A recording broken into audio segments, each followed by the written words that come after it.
After 6 years of continuous development, NASA and U.S. defense company Lockheed Martin have finally unveiled their quiet supersonic aircraft, X-59 Quesst.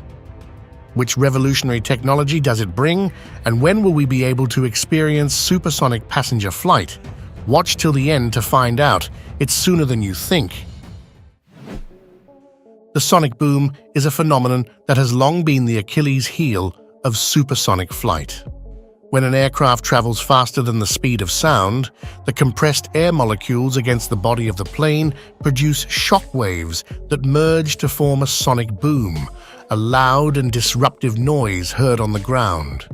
This noise has historically been a significant impediment to the commercial viability of supersonic flight over land.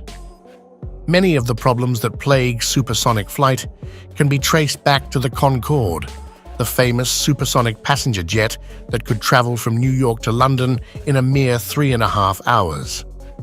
When the Concorde first took flight in 1969, people were enthralled by the idea of superfast air travel. It sounded like a technological marvel, until they heard the actual sound. As the passenger plane zoomed overhead and broke through the sound barrier, it sent a deafening boom to the ground below. People described the sensation of a bomb dropping. Glass windows shattered and doors trembled. The Concorde wasn't designed to be quiet. Its delta wing design, with 2 very large triangular wings along its entire fuselage that made it look like a paper airplane, and powerful engines were contributors to the sonic boom. As planes started to go supersonic over the continental US, the sound explosions became so much of a problem that Congress banned civilian supersonic flight over land in 1971, a move that was later followed around the world. Officially put into effect in 1973, the ban's introduction was strongly influenced by public opinion surveys in cities where supersonic military jets were flown overhead, and many folks said they didn't like what they heard or the way their windows rattled because of the sonic booms. This ban halted the development of the transportation industry for many years. Nevertheless, in 2016, NASA asked Lockheed Martin and a host of other companies to submit a proposal for a test airplane that could demonstrate that supersonic flight over land was safe and as silent as regular subsonic airliners. The target was to make a plane with a boom of just 75 PLDB, a volume unit that measures how people perceive sound, as opposed to the actual decibels produced by the sonic booms. A 75 PLDB is the equivalent of hearing a dishwasher for less than a second. For comparison, the Concorde's PLDB was 105, or as loud as listening to a chainsaw at full power. In 2018, NASA awarded Lockheed Martin a $247.5 million contract to design, build, and deliver the low-boom X-plane. The plane received its official moniker, the X-59, in a program called Quesst, Quiet Supersonic Technology, from the U.S. Air Force in June 2018, but the company still had a long road ahead of it to develop a truly quiet supersonic jet. By November 2018, Lockheed Martin had initiated the machining of the X-59's first part in Palmdale, California. Major structural components were assembled by May 2019.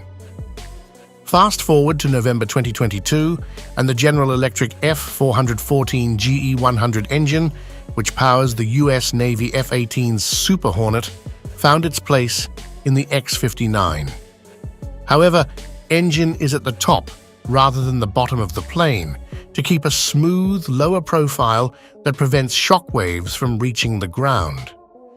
The aircraft has since undergone a battery of tests, from weight checks and fuel system evaluations to ground vibration assessments. Remarkably, the X-59 weighed in below the anticipated weight, a rare achievement in aircraft development that surprised the entire team. The X-59 has been rolled out in front of cameras once before, in August 2023. But that was before the jet had gone into the paint barn for its final red, white, and blue paint job, or livery. Finally, NASA and Lockheed Martin formally debuted the agency's X-59 Quesst supersonic aircraft on Friday, January 12th. This is a major accomplishment made possible only through the hard work and ingenuity from NASA and the entire X-59 team, said NASA Deputy Administrator Pam Melroy. In just a few short years, we've gone from an ambitious concept to reality. NASA's X-59 will help change the way we travel, bringing us closer together in much less time.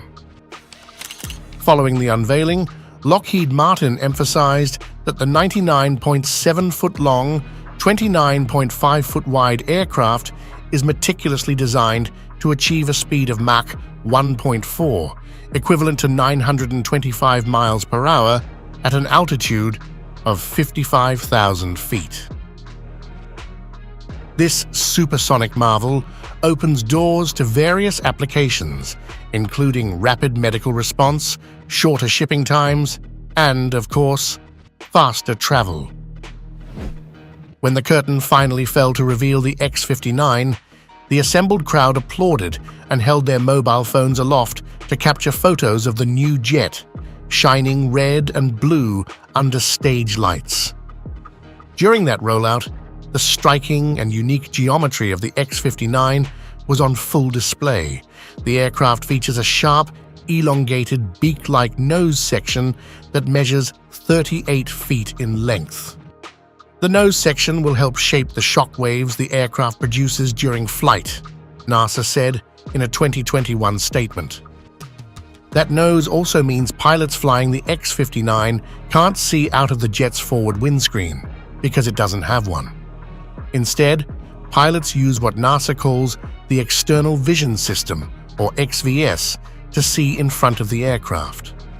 This system uses a forward-facing camera, a cockpit-mounted display screen, and custom image processing software to create an augmented reality view of the X-59 pilot's forward line of sight, along with graphical flight data overlays.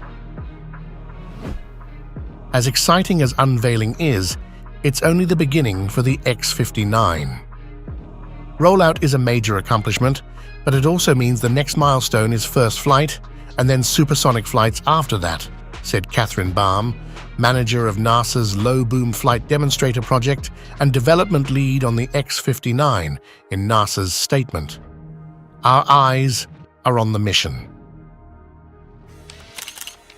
With rollout complete, the Quesst team will shift to its next steps in preparation for first flight, integrated systems testing, engine runs, and taxi testing for the X-59.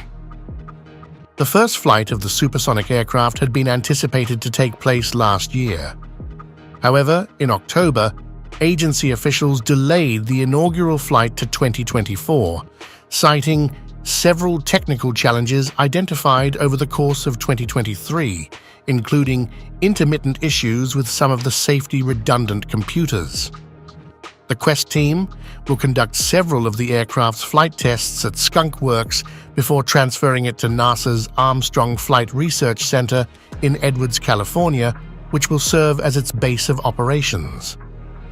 Once the X-59 is flown over the half a dozen residential communities across the U.S., selected to offer a diverse mix of geographic and atmospheric conditions, NASA will engage with the communities on the ground to gauge their response to the noise. The goal is to confirm the theory that a 75 decibel boom will be acceptable. The data gathered in this way will then be presented to the U.S. Federal Aviation Administration and international regulators. NASA believes that a change in regulations would open up the skies for a new generation of supersonic aircraft allowed to fly over routes that aren't permitted now, such as New York to Los Angeles, and cutting flight time roughly in half. We don't know, however, what those aircraft will look like and who will build them, because the X-59 is not a prototype, but merely a technology demonstrator. Several companies are currently developing supersonic passenger aircraft and plan to fly them within a decade or less, including Hermes, Boom, and Spike. However, it's doubtful that any of them will be able to take advantage of the findings of the Quest program, which will likely inform the next generation of supersonic aircraft. Such aircraft, with the ability to fly anywhere, would democratize supersonic travel, marking a stark difference with Concorde's luxury status. The future looks bright for supersonic flight. Who knows, maybe in few years we'll be able to travel 2 times faster than now. But for today, this is all we have for you. If you enjoyed this video, don't forget to like it and subscribe to the channel and turn on notifications to always stay in touch. And thanks for watching.